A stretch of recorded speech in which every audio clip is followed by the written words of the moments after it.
Muchas gracias, doctor Arrazola, sobre todo por notificarme que ya no soy profesor de los Andes, de acuerdo con la presentación que usted ha hecho allí, por al que no renuncio por muchas razones, como tampoco a la de ser profesor emérito del Externado de Colombia.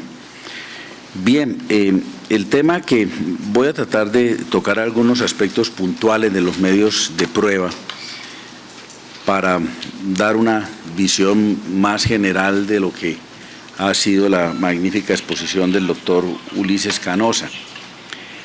Pero déjenme hacer una aclaración que me parece pertinente, porque no estuve en la deliberación pasada y me parece que lo que se dijo trascendió el ámbito de la discrepancia personal académica, en la que por supuesto cualquier comentario es bienvenido. Ni más faltaba que esta criaturita que dice el doctor Ulises, que hay que consentirla tal y que además no deja dormir. Las criaturitas tienen esa virtud, no dejan dormir, no suscitar controversia. Pero hay algo en lo que me parece que el tema no es de controversia, sino de una postulación ética. Me han dicho que la doctora María del Socorro esta mañana dijo que este código había sido financiado o patrocinado por el empresario Luis Carlos Sarmiento.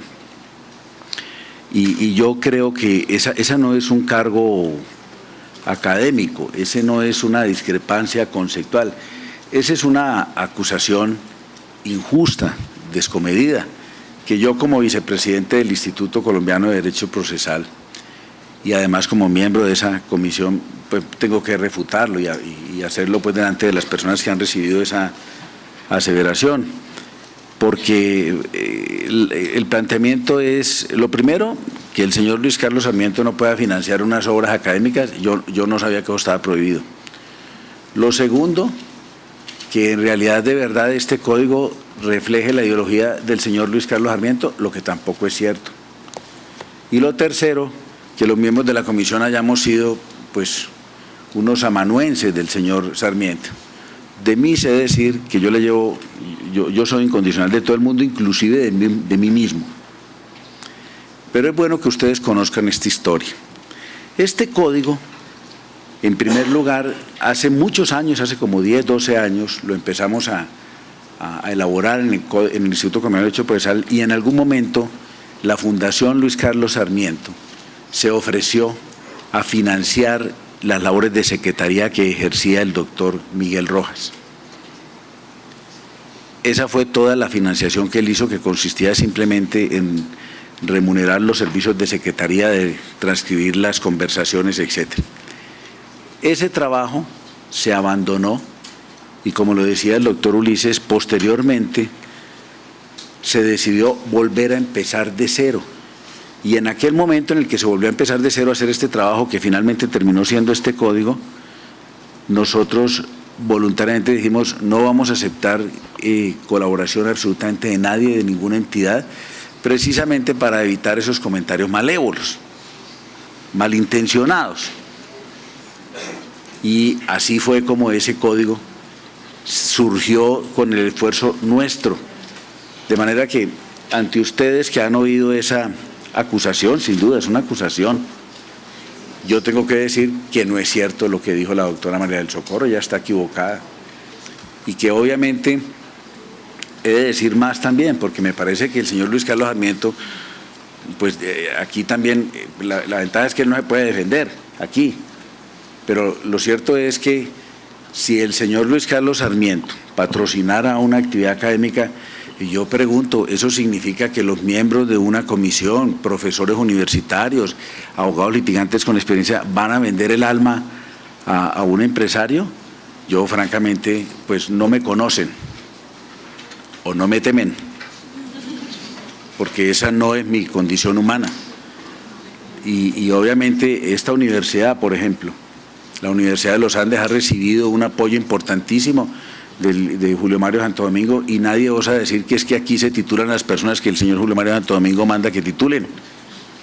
Ese maniqueísmo no puede abrirse camino. Y nosotros, como miembros del instituto, y yo aquí sumo la vocería como su vicepresidente, para decir que yo lamento que esté tan mal informada la doctora María del Socorro y que haya tenido la audacia de decir eso delante de un auditorio tan selecto, porque eso nos lesiona.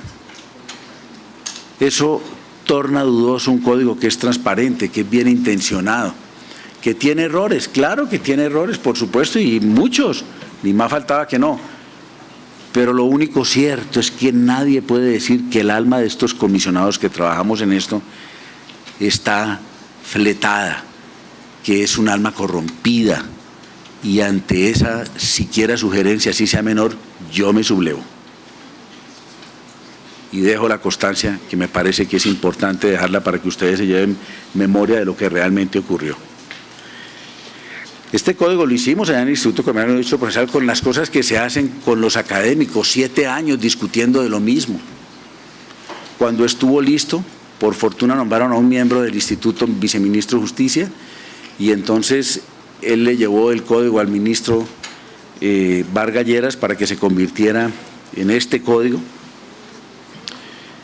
Y el ministro Vargas Lleras se metió tanto en el código que a él se le olvidó inclusive quién eran quienes lo habían hecho, que él salía a decir nuestro código.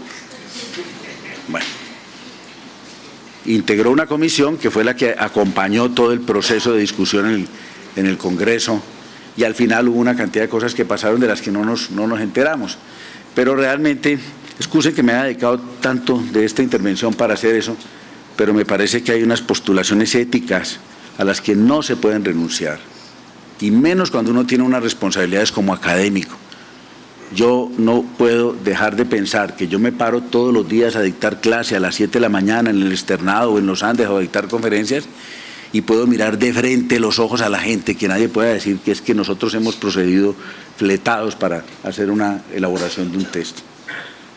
Bien, y entonces dicho eso, empiezo por señalar algunos aspectos puntuales de las pruebas. En materia del interrogatorio de parte, ya ha dicho el doctor Ulises algo que me parece que es muy importante tenerlo en cuenta, y es que en materia del interrogatorio de parte, antes la prueba, el medio de prueba era la confesión, y ahora es clarísimamente que se está hablando de la confesión y la declaración de parte.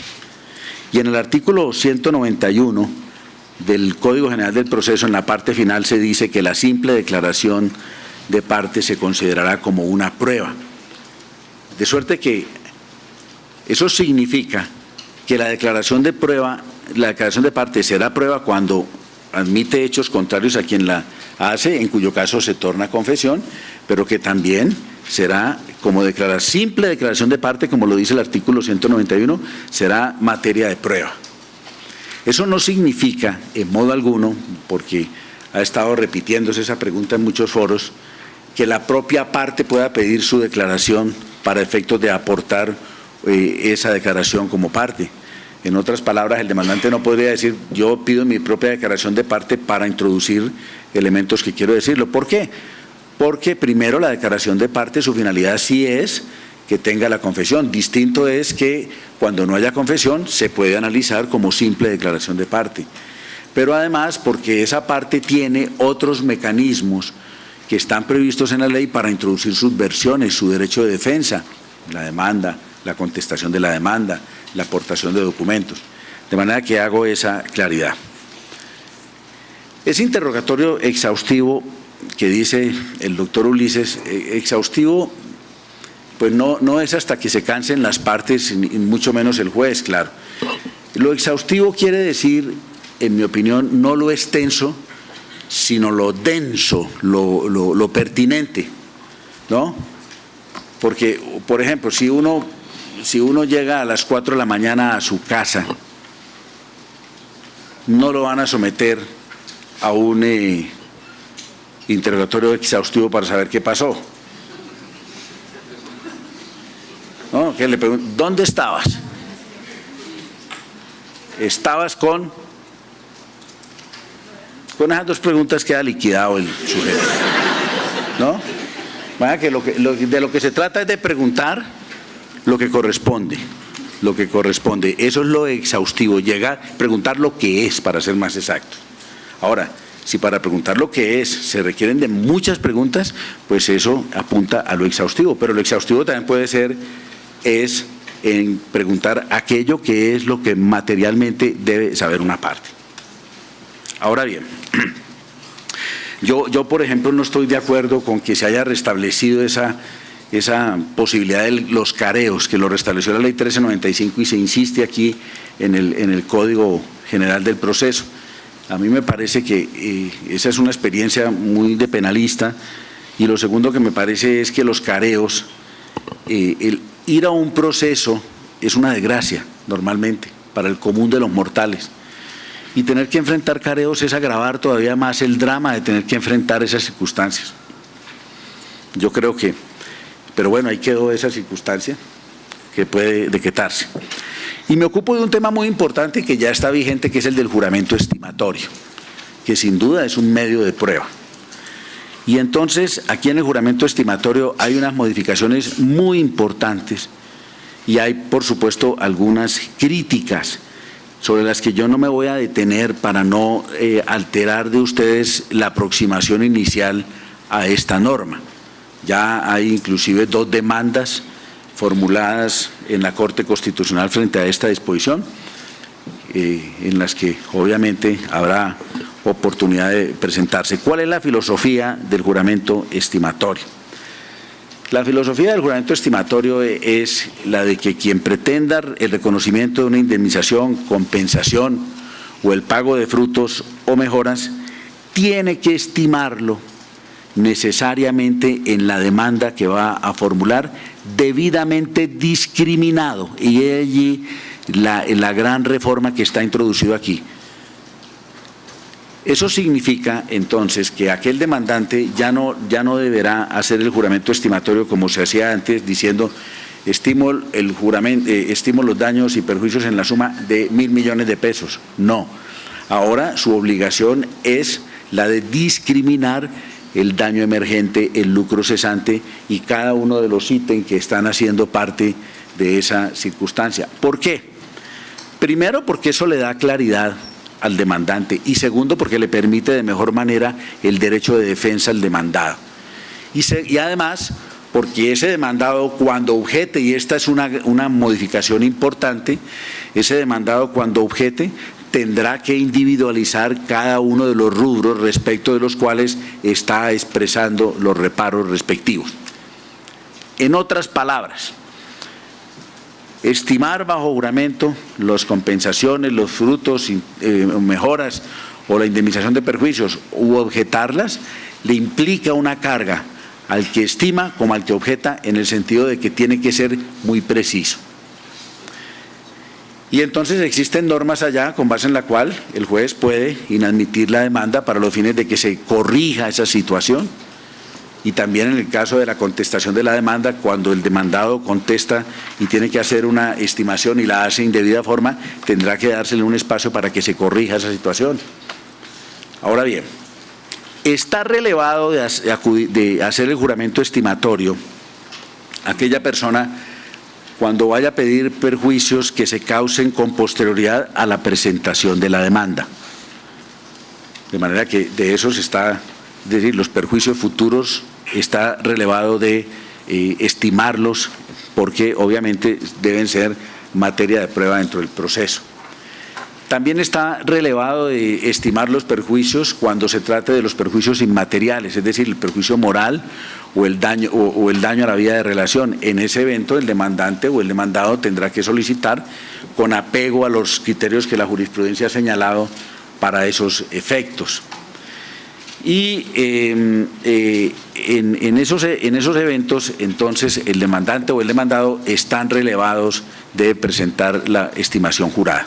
Ahora bien, hay otra modificación muy importante, consistente en que cuando se objete la estimación de perjuicios, o los frutos, o las mejoras, o las compensaciones, esa objeción, que tiene que venir apadrinada de la claridad de cuáles son los rubros que se están objetando, genera una consecuencia que antes no existía, y es la consecuencia de que el juez, cuando se formula la objeción, queda liberado de tener que guiarse por el límite de la estimación de los perjuicios. En otras palabras, aquella persona que objeta hoy en día va a empezar a correr un riesgo que antes no tenía.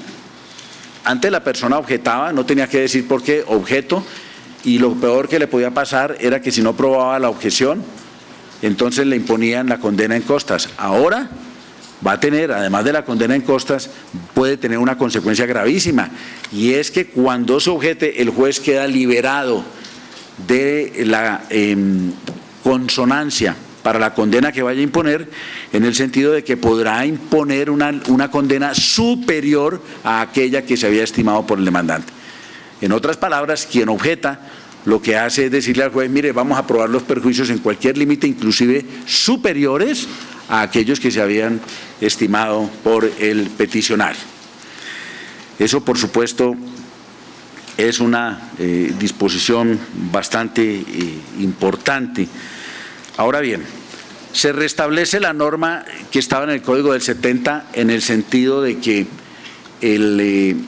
cuando se hace la estimación y resulta que lo probado excede, lo estimado excede en un 50% de lo probado, entonces se aplica la sanción del 10%, es decir, volvimos al sistema del 50% y no del 30% como estaba, cosa que me parece muy importante. Pero se agrega algo que ha generado y que está generando mucha preocupación, que es lo siguiente. Es evidente que cuando se presenta la estimación de los perjuicios, en principio, esa estimación hace prueba de los perjuicios a menos que ocurran dos cosas. Una, que se objeten, claro, en cuyo caso viene toda esta discusión de la que les estoy hablando, o que el juez considere que se debe, que considera excesiva, equivocada, desajustada esa estimación de perjuicios. De manera que esa estimación, si no es objetada por el juez o por las partes, en principio prueba los perjuicios. Pero entonces la disposición sobre la que me refiero es esta, según la cual que este parágrafo está demandado. Cuando se haga la estimación de los perjuicios y al final del proceso se declara que no se niegan las pretensiones por falta de demostración de los perjuicios, en ese evento entonces la sanción es del 5% y no del 10%. ¿Me explico? Sería, por ejemplo, el evento en el que un demandante solicite que se declare que hubo agencia comercial, por ejemplo, o que se declare que hubo un daño en una construcción que afectó una edificación vecina. Y al momento y se estiman unos perjuicios en cualquier suma. Al final el juez declina las pretensiones, dice no hubo agencia comercial, como consecuencia de eso no se abre camino al estudio de la pretensión consecuencial, o no hubo daño a la edificación vecina, por lo tanto no se abre camino al estudio de los perjuicios. En ese evento, entonces, la sanción será del 5% sobre la suma que se hubiera estimado.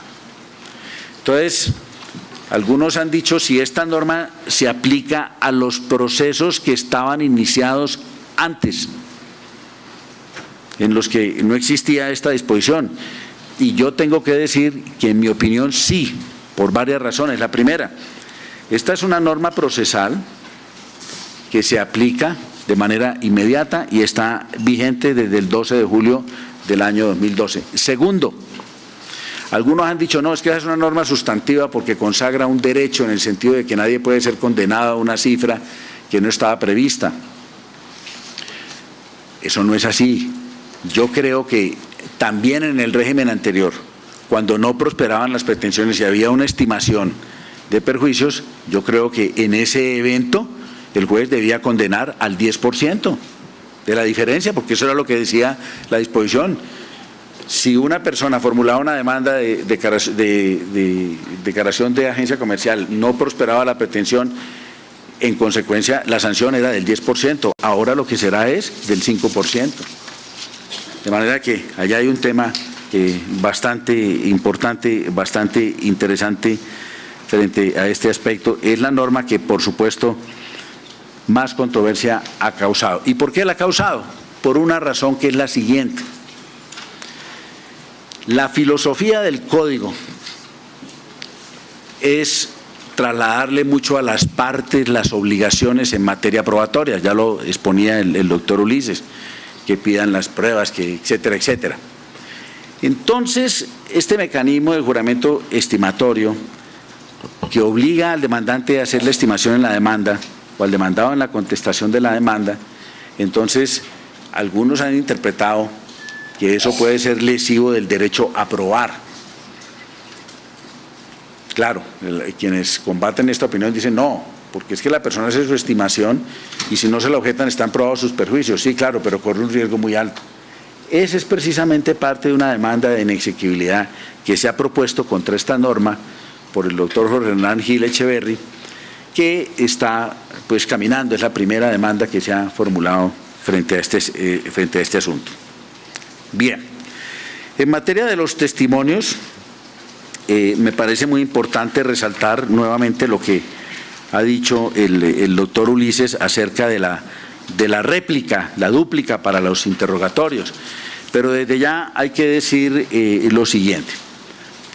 Esa dúplica tiene que ser exclusivamente sobre los aspectos que fueron materia de lo que dijo cada testigo en el momento en el que fue interrogado por cada parte. De suerte que allí sí que se va a necesitar un juez severo, porque es que el proceso oral, todas las cosas maravillosas que decía el doctor Ulises, requiere sobre todo un juez que conozca muy bien el proceso. Un juez que no conozca el proceso y llegue a un proceso oral es como cuando a uno le toca bailar con la hija el vals de los 15 años. Eso es un desastre. De manera que el juez tiene que conocer mucho el proceso, estar preparado jurídicamente en lo elemental para eso. Y lo tercero, una cosa que no les enseñan en la universidad, que tiene que ver con el torrente sanguíneo, que es el carácter. Un juez que no tenga carácter en un proceso oral, el proceso oral lo atropella. Entonces ese juez oral tiene que controlar que esas dúplicas no se conviertan en repetidera y repetidera de los testimonios, porque si no vamos a hacer un invento absolutamente terrible. Lo otro es que en materia de las objeciones hay una cosa muy importante que me parece que es muy buena. Se podrán objetar las preguntas por inconducentes, por manifiestamente impertinentes, por superfluas, porque están respondidas, a menos que se trate de buscar una explicación. Y la objeción ya no está con ese tema que antes era que no se admitirán debates, no. La objeción, el objetante dirá, señor juez, objeto la pregunta por improcedente, sin decir por qué, o por impertinente o porque ya está hecha. Y el juez dice, como dicen los americanos, ¿ha lugar o no lugar? Sí o no, y punto, y se siguió. No es que entonces ahora ya que salir el testigo para que no oiga las razones, no. Señor juez, esa pregunta ya está respondida, la objeto porque es impertinente, la objeto porque es improcedente. Y el juez dice sí o no, punto, y se acabó la discusión como tiene que ser. Bien,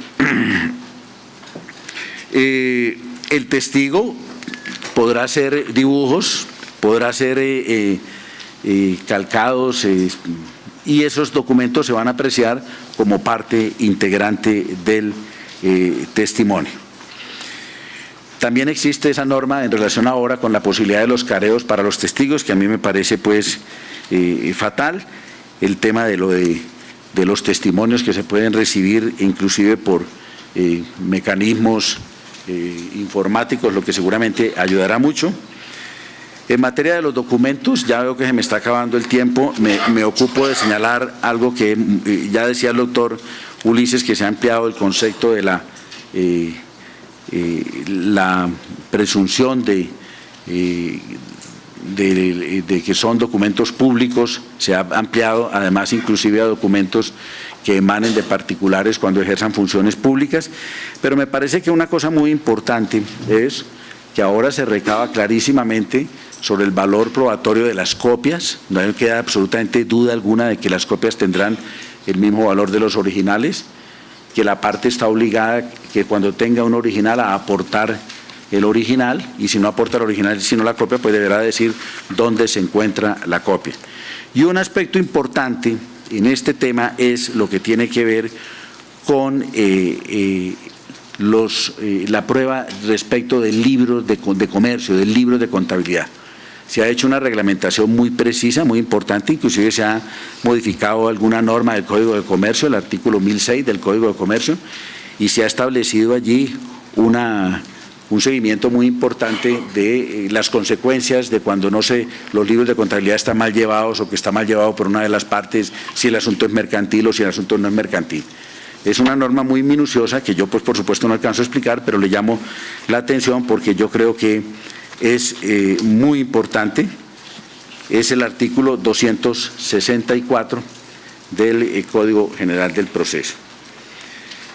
En materia de la prueba de informe, ya ha mencionado el doctor Ulises una reforma que me parece importante, y es que se sacó la prueba de informes como un apéndice del dictamen pericial, y ahora entonces la prueba tiene una autonomía, de suerte que el juez, a petición de parte o de oficio, podrá solicitar informes a entidades públicas o privadas o a sus representantes o a cualquier persona sobre hechos, actuaciones, cifras o demás actos que resulten de los archivos o registros de quien rinde el informe, salvo los casos, por supuesto, en los que exista reserva legal. Esos informes deberán ser rendidos bajo la gravedad del juramento, tal y como existe ahora, por el representante, el funcionario o la persona responsable. Y las partes también pueden solicitar esos informes, siempre y cuando que no estén sujetas a reserva legal, y anunciando que los piden porque se trata de hacerlos valer como prueba en un determinado proceso. Bien, en materia de la inspección judicial, es muy importante tener en cuenta en materia de la inspección judicial, yo creo que en la práctica la inspección judicial está moribunda, está casi que agonizando. Yo creo que se van a acabar en mucha medida las inspecciones judiciales. Bueno, primero, en el proceso declarativo, como lo van a ver ustedes por la tarde, la idea es que cuando el juez tenga que practicar inspecciones judiciales obligatorias, las practica antes de que se inicie la audiencia inicial, es decir, que llegue a la audiencia inicial con las inspecciones judiciales ya practicadas, con la idea de que el juez, el día del proceso, se dedique exclusivamente a eso, a fallar el proceso. Entonces, por eso también, lo referirá seguramente el profesor Edgardo Villamil, los dictámenes periciales también se buscan que sean practicados antes, de manera que puedan ser controvertidos en la respectiva audiencia inicial. Pero esta norma, el artículo 236, dice en el inciso segundo que, salvo que haya una disposición en contrario, la inspección solo se ordenará cuando sea imposible verificar los hechos por medio de videograbación, fotografías u otros documentos, o mediante dictamen pericial o por cualquier otro medio de prueba. Es decir, la idea es que el juez que va a conducir un proceso oral, este código lo que quiere es que no salga de su despacho para hacer inspecciones judiciales, y que por eso entonces las partes graben o pidan otra prueba. Eso, pues, en un país con tantas manifestaciones de violencia va a ser muy difícil. Yo no me veo, pues, filmando a mi contraparte por la mañana, porque seguramente van a decir, pues, que obviamente le estoy violando su intimidad, pero esto seguramente va a tener que atemperarse. Y fíjense, por ejemplo, que es que también hubo tiempo para el humor en el código. Miren, por ejemplo, el parágrafo del artículo 238, cuando habla de la práctica de la inspección. Dice ese parágrafo que cuando se trate de predios rurales, el juez podrá identificarlos mediante su reconocimiento aéreo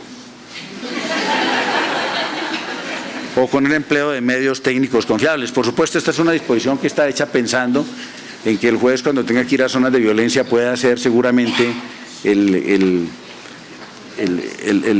recorrido aéreo. Claro, esto en un país que tiene paralizado la justicia porque no les aplican el reajuste, pues suena un poco risible. De manera que en materia de los indicios se mantiene la misma estructura, y yo simplemente termino señalándoles un par de cosas muy breves. La primera es En la ley 1563 del 2012, que se expidió el mismo día en el que se expidió el Código General del Proceso, esa es la ley de arbitraje. Allí en esa ley 1563, en el artículo 32, que versa sobre las medidas cautelares, hay un parágrafo, repito, parágrafo del artículo 32 de la ley 1563 del 2012. En ese parágrafo se dice que el juez puede decretar como medidas cautelares todas aquellas medidas que tengan por objeto proteger elementos o medios de prueba que sean útiles e interesantes para el proceso. Es decir, por ejemplo, el juez puede decir: los documentos que están en esa caja fuerte me los entregan, o poner un sello, en fin, tomar medidas para proteger elementos de prueba que sean interesantes para el proceso. Lo curioso es que en ese mismo artículo, en el inciso segundo, se dice: esta facultad la pueden ejercer todos los funcionarios que ejerzan funciones jurisdiccionales, sean jueces o del orden administrativo, en cualquier jurisdicción. Lo cual significa que esta norma está rigiendo para todos los procesos hoy. Ese parágrafo del artículo 32 está rigiendo para todos los procesos. De suerte que lo menciono porque como tiene que ver con el tema de pruebas, entonces pues veo que es un asunto que es muy importante y que de este foro no se vayan ustedes sin conocerlo. Y lo segundo que señalo es, yo creo que vamos a esperar cómo el código empieza a funcionar. Yo creo que independientemente de las críticas que haya, yo creo que pues ya nos tocó este código, vamos a enfrascarnos en él y estamos buscando una salida, porque no podemos seguir diciendo esa tontería que decimos en los foros internacionales, que Colombia es un país de procesalistas, pero eso sí, con la peor justicia del mundo. Eso no nos puede seguir pasando. De ustedes y de los estudiantes que aquí están, que son los que van a tener la responsabilidad de enfrentar este código, será el futuro de la generación de ustedes y de la nuestra, que ya están en el ocaso. Muchas gracias.